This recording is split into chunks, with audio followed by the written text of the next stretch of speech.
Revelio.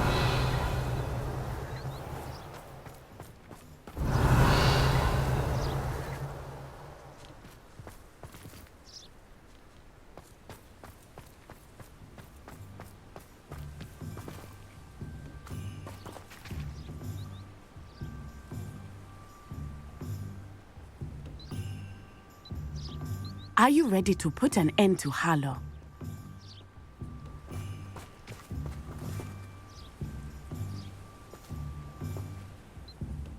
I'm ready to do what's needed to take Harlow down. I know you have a plan. We must gather information from the friends of Mr. Bickle that Archie and Mrs. Bickle mentioned. Agabus Filbert, Otto Dibble, and Mr. and Mrs. Rabe. All right. I suggest that you speak with each of them while I head to the Hogshead. I saw some Ashwinders heading there. And as my mother would never go near the Hogshead, she is less likely to learn of my activities than if I were to wander the village questioning its residents.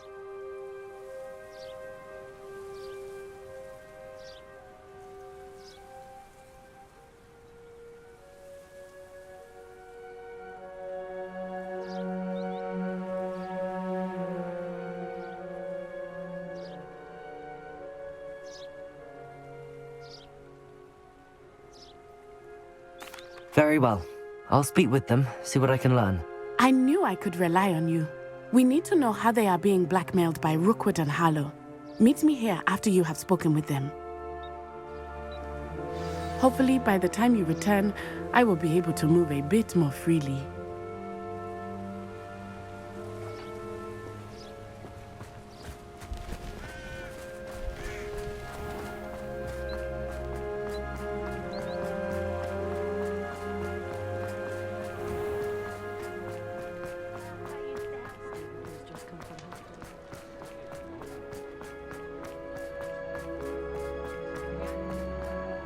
You can stop at leaving this.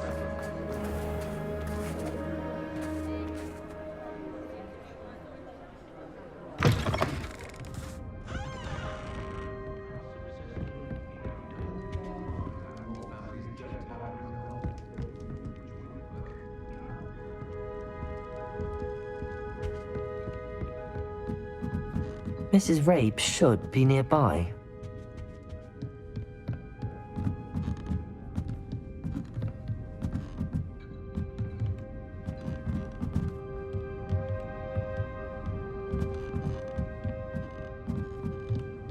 Oh, Isco, what have I done?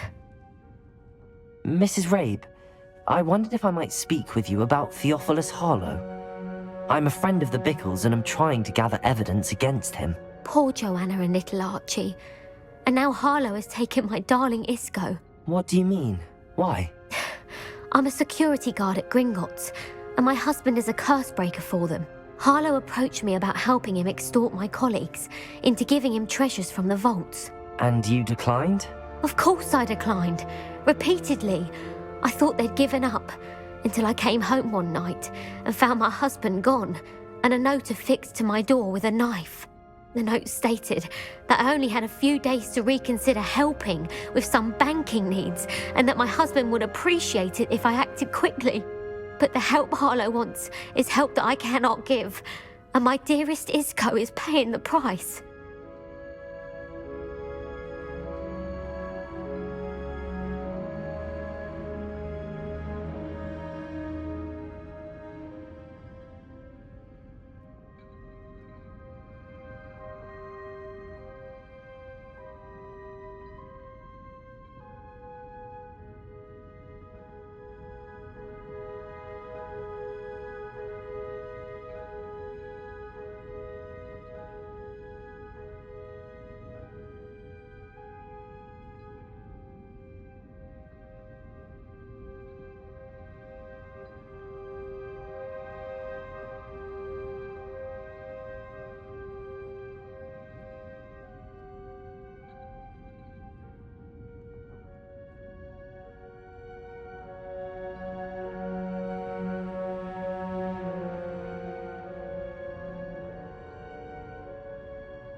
Thank you, Mrs. Rabe.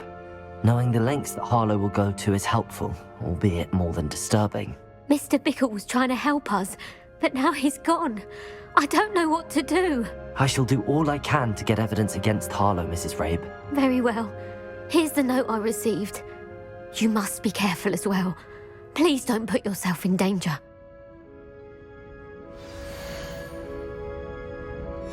Some evidence worth hanging on to. Thank you. I hope it's not too late. Now, to find Mr. Bickle's other two friends.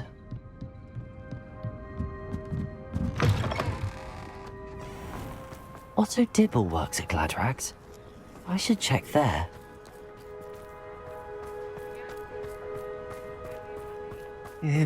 Please tell me you didn't take it, but perhaps it's been here all along. Mr. Dibble, may I speak with you? It's about Theophilus Harlow. I've nothing to say about him. May I interest you in a stunning cravat today? Please, sir, I'd like to help. I spoke to Mrs. Bickle. You know the Bickles? All right, but we must be discreet. Can't have Mr. Hill hearing this. I know Mr. Hill. He was kind to me the day of the troll attack. Oh, he's a good man, but even he wouldn't understand about Harlow. It started a few weeks ago. I was distracted, reading a note, when you-know-who came into the shop. I hid the note behind the counter and offered to help him. He stared at me for a moment, then asked me to check on an order he'd placed. I went into the storeroom to check on what turned out to be a non-existent order.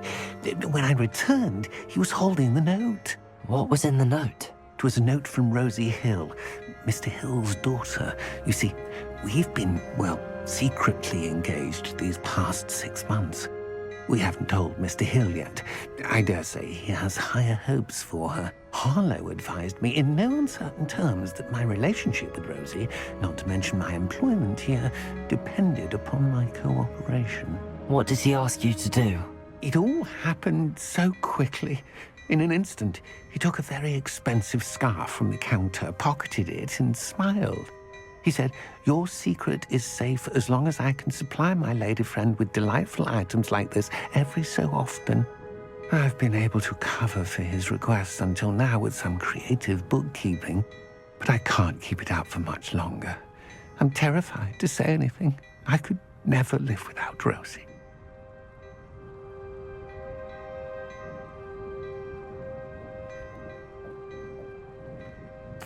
Thank you for telling me. I'm gathering evidence to take Harlow down. I would love nothing more than to see him rotting in Azkaban, but be careful. He's an awful man and incredibly dangerous.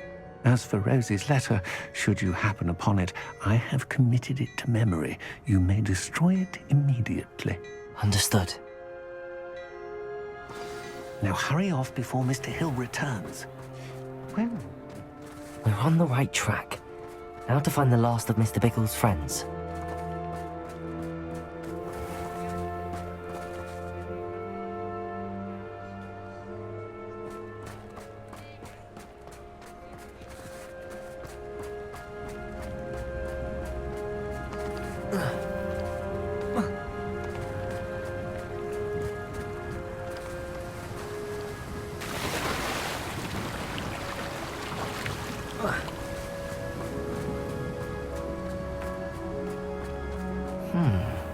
Agabus Filbert must be around here somewhere.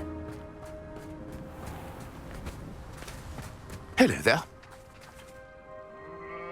Excuse me, Mr. Filbert. I wondered if I might speak with you about your dealings with Theophilus Harlow. I hope to ease Mrs. Bickle's mind by gathering evidence against him. Tragic what happened to Bickle.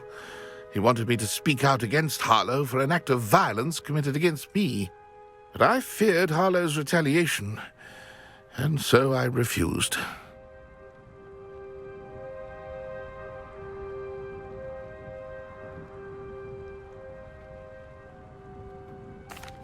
If you had spoken out against him as Mr. Bickle asked, perhaps Harlow would be locked away by now. Perhaps.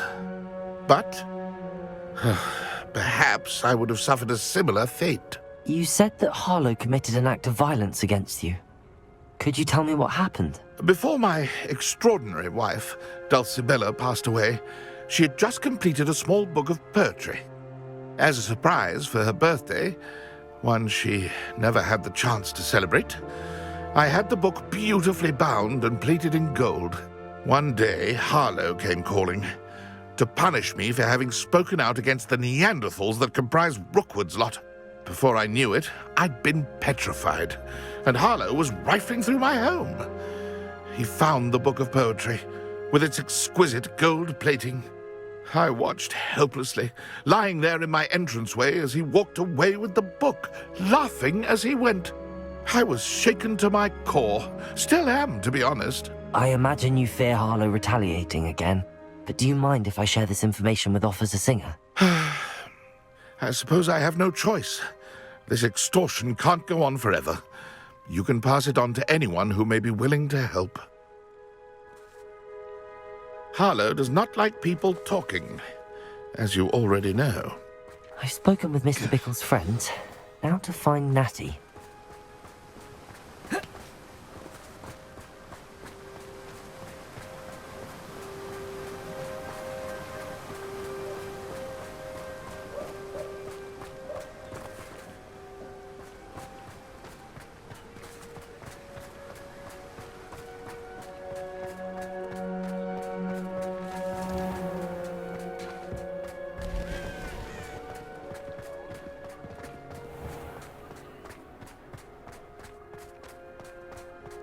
If it thinks it's got half a chance.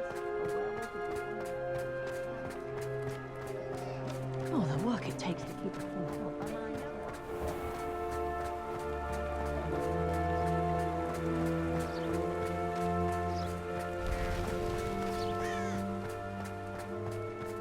It's not like Natty to be late. She said she was going to the Hog's Head. Perhaps I'll find her there.